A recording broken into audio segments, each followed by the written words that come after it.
loan guarantees, and fiscal support. To help us understand the finer points of the 20 lakh crore,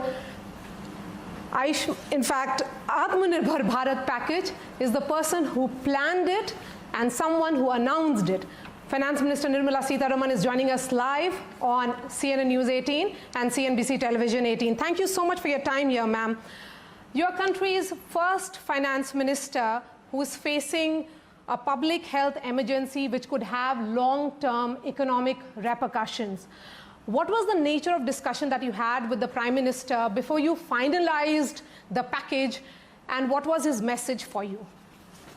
Well, the first one was the one which was immediately after the lockdown was announced. That is the PM Garib Kalyan which we announced, in which some cash handouts were made to some sections, food was given and so on. That one, immediate one message from the Prime Minister was, you ensure that nobody goes hungry. You ensure that some money is in their hands so that the initial, shock and lockdown making it impossible for people to go out, they have some money in their hands. And of course, to women, reach out with cooking gas and things, food grains and so on. So that was the first one. And so within a couple of hours after the announcement of the lockdown, we came up with PM Garib Kalyan. But subsequently, when the stimulus had to be given, when industries were all locked down, when people were told not to go out, nobody bought anything, so inventories were lying, production came to a halt, and small and medium businesses were not able to honor their EMI commitments and so on. So then it was a question of giving a comprehensive package which will be a stimulus for growth. So the consultation process was extensive, elaborate, long drawn at various different levels. And at that time, when almost when it was ready for the announcement, the message was that we should be careful not to leave out the small businesses, careful not to bring pressure on anybody who are probably very close to insolvency. So make the legal and legislative supportive necessary action so that they're not dragged into kind of insolvency situation. Make sure that in this round, we are not just going to be giving assistance of this kind, but India should be a different place for doing business. So reform in agriculture, reform for labor, and so on were also brought in. Ma'am, revival in demand is key for economic sustainability. What do you think that you have announced will actually ensure that there is immediate impact on that demand increase? Demand is not just when you or me go to the shop and buy our bare essentials, get food, get milk, get some household necessities and so on.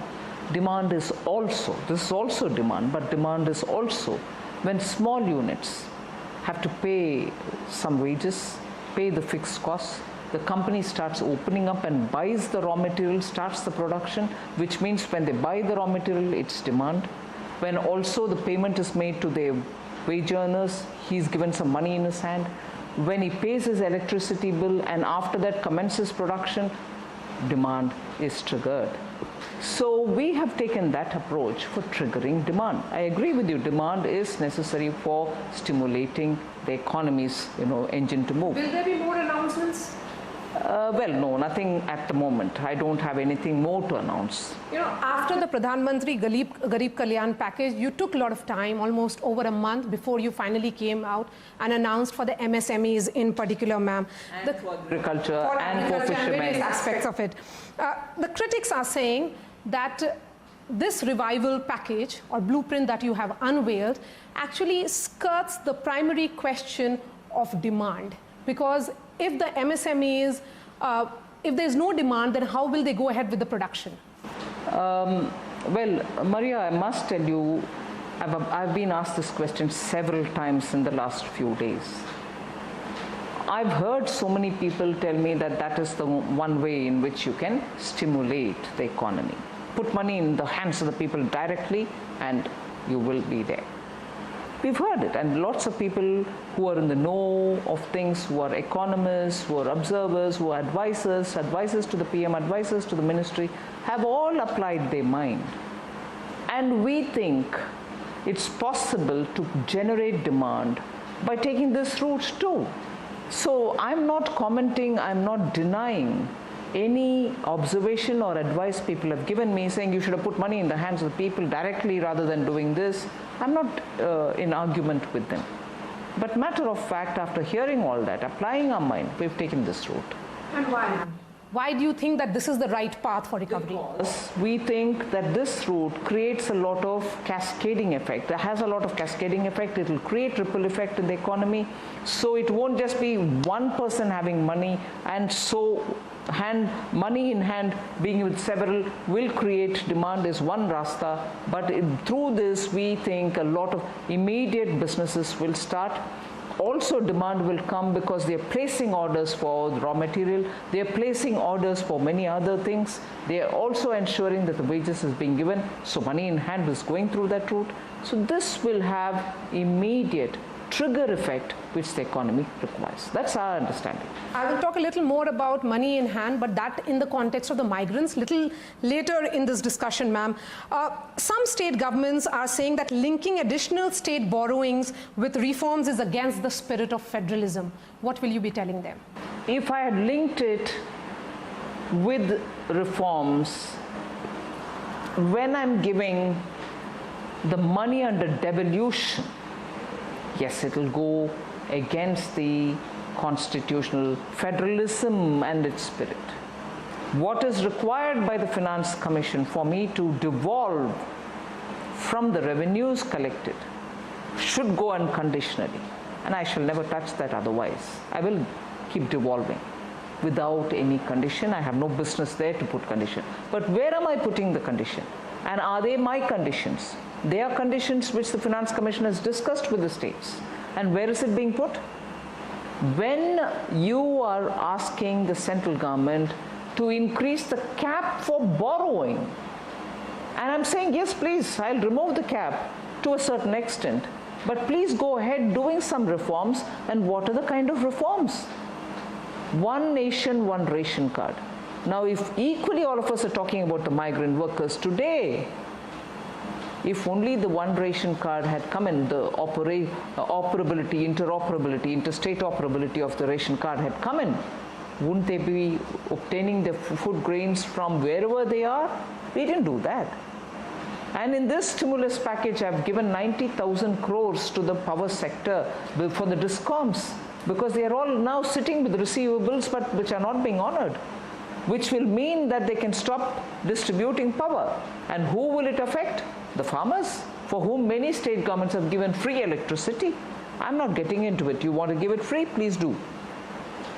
But how will the DISCOMs further continue to distribute if they are not getting their receivables? Some power sector reforms were even planned between 2014 and 19. The Uday scheme, for instance. But even after that, if I'm still giving money as a lifeline to the DISCOMs, something is not done yet. So can we not do that? And who's that going to benefit? You, me, and the farmers. What is the hesitation?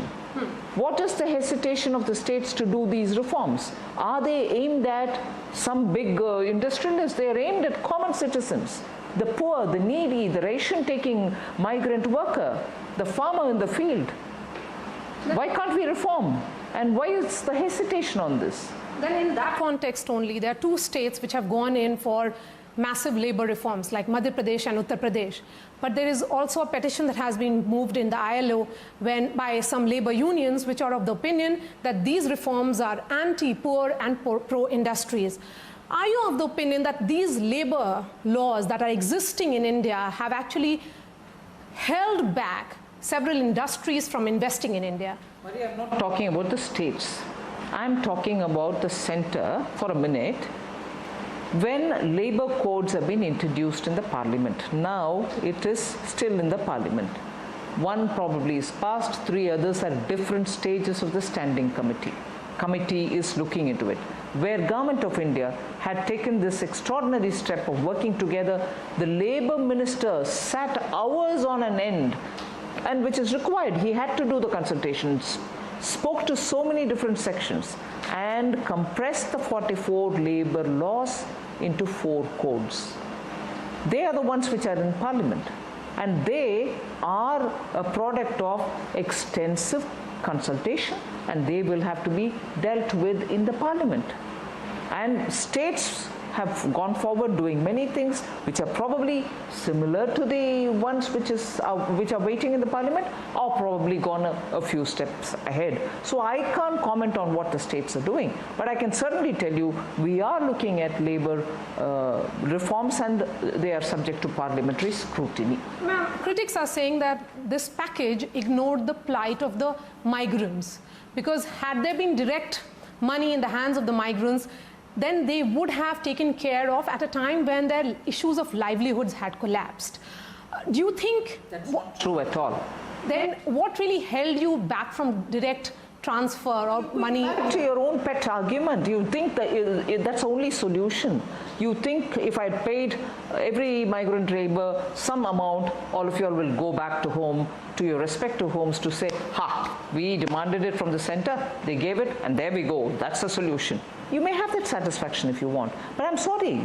My application of mind and the group of people who have all sat and discussed about it thought it better that if we did, using the disaster relief fund, which is both centre and state, we are able to take care of them wherever they are as long as they should be there because of the lockdown.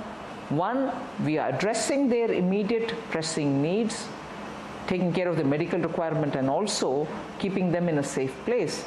And the moment movements are allowed, they will be allowed to go wherever they want. That's how this whole thing started. And the states were the ones who effectively dealt with it at the ground level, saying, I'll keep them in different camps, in different districts, and make sure that grains reach the place, food is cooked and served, medical attention is given, and so on. And therefore, it is the states which had better idea of how many people in wherever districts they are holding them, they are holding them. And when the extension of the lockdown started for the second time, when uncertainty crept in as to nobody knew when the lockdown would actually eventually be lifted, rightly, those migrants started feeling a bit of a fear, saying, what if I get affected by coronavirus? Or what if people in my village get affected, my family gets affected there? I'd rather. In fact, I've heard some of my own party activists who are working in the ground also say, some of them said, we'll go back to our village, irrespective of what might happen. So that fear started playing in them, and I will not for a moment fault them for it. It is a traumatic experience they have been going through, and when the centre and the state started arranging for trains, they had by that time made up their mind, come what may, I have to go back to my village. So they started moving away. So these are things on which, I'm sorry to say, no one can be wiser. Everyone is watching this, and it's an emotional trauma, and all of us are equally responsible to reach out to them and do something in our own way, each one in a different way. I'm not saying you should do the way I'm doing or somebody else should do the way somebody else is doing. Each one of us has to. But to start the political finger pointing and to play upon this emotion, and all of us being quite responsible and publicly seen people, can we make such emotionally charged allegations against one another? You want more trains? Take them. You want to put them... Opposition behaved irresponsibly? They thought they were going to score a brownie point in it, but on the contrary, whether they earned the brownie or not, they have come off as being completely hypocritical in it.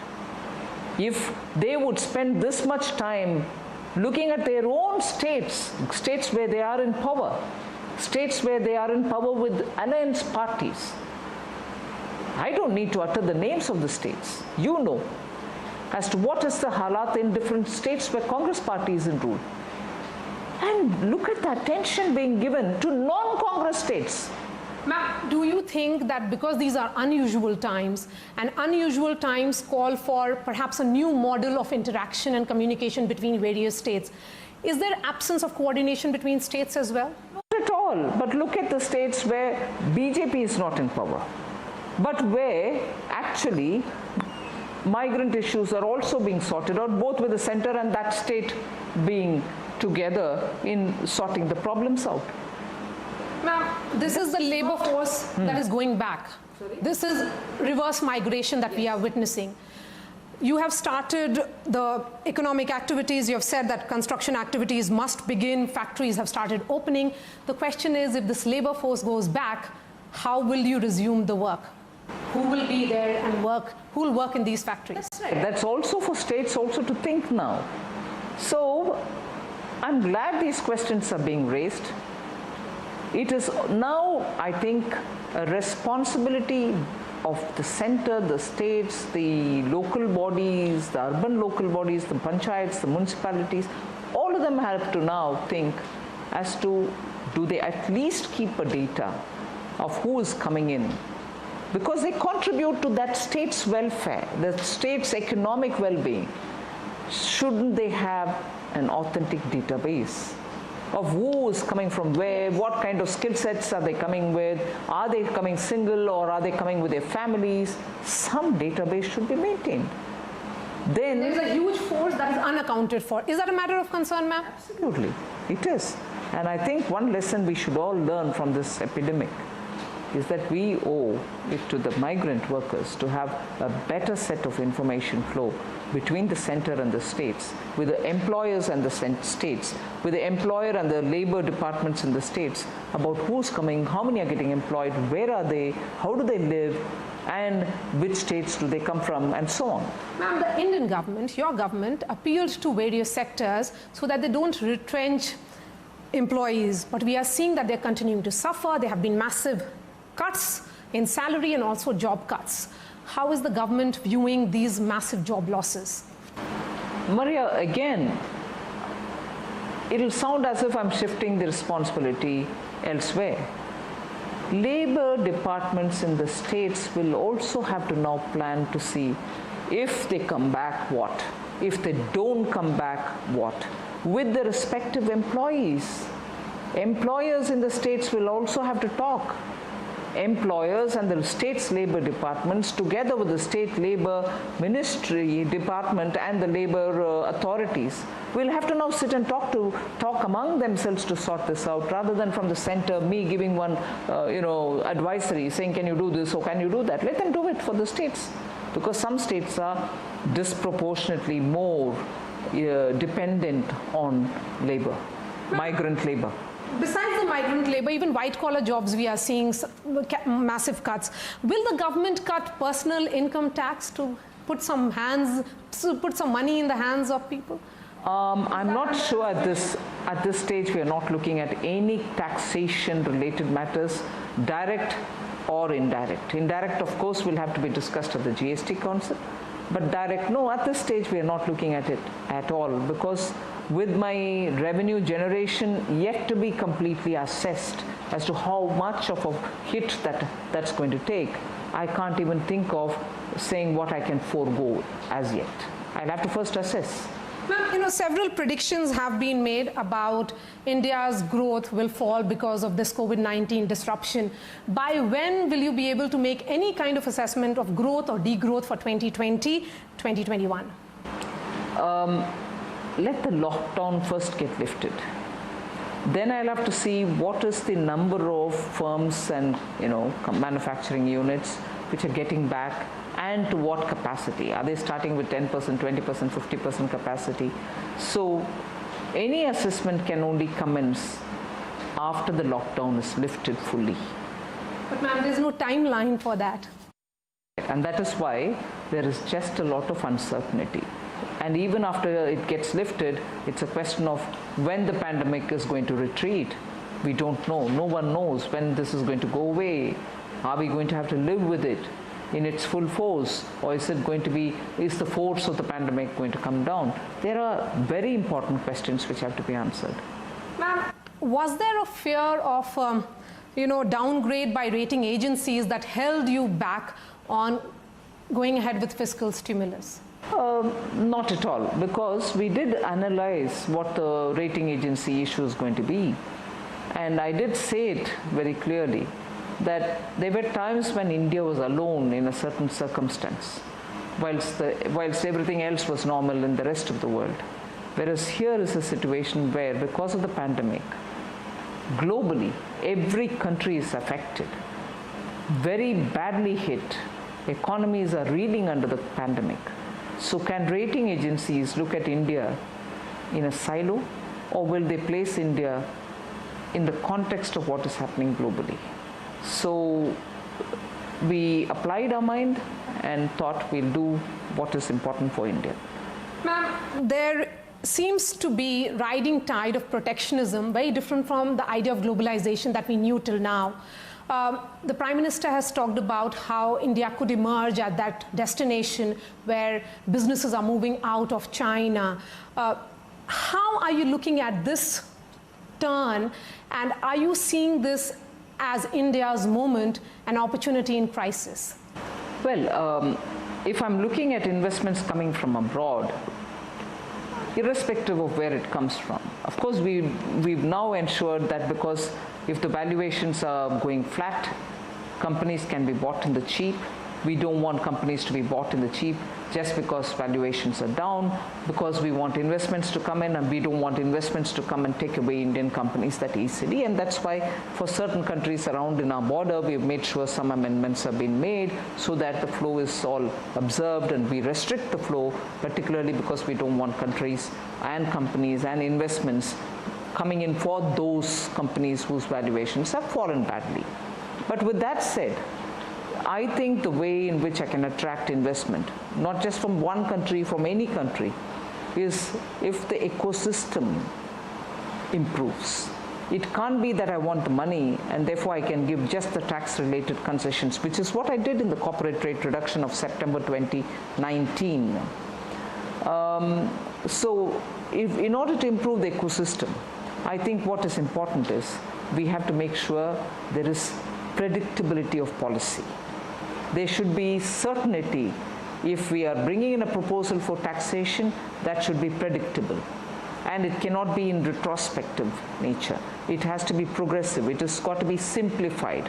We also need very clearly an environment in which compliances are not going to be a burden. So many such things will have to be. That's why in the last 5 years, Prime Minister has been giving his attention for ease of doing business.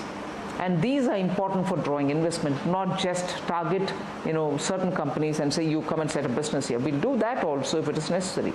But the ground is certainty of policy, predictability, compliance burden being reduced, and not so regressive, not at all a regressive taxation regime. And last two questions. There was a lot of heightened expectation, particularly from some sectors such as aviation, tourism, hospitality, which also are big employers, that there would be some kind of relief or some kind of support that will come from the government. What will you be telling them? Well, they will be getting relief in the sense the existing package that has been announced also will be something which can reach out to them. I may not have named them as sectors, but obviously they all do businesses with some bank or the other. They can still approach banks, have this package also benefit them. That has not excluded them.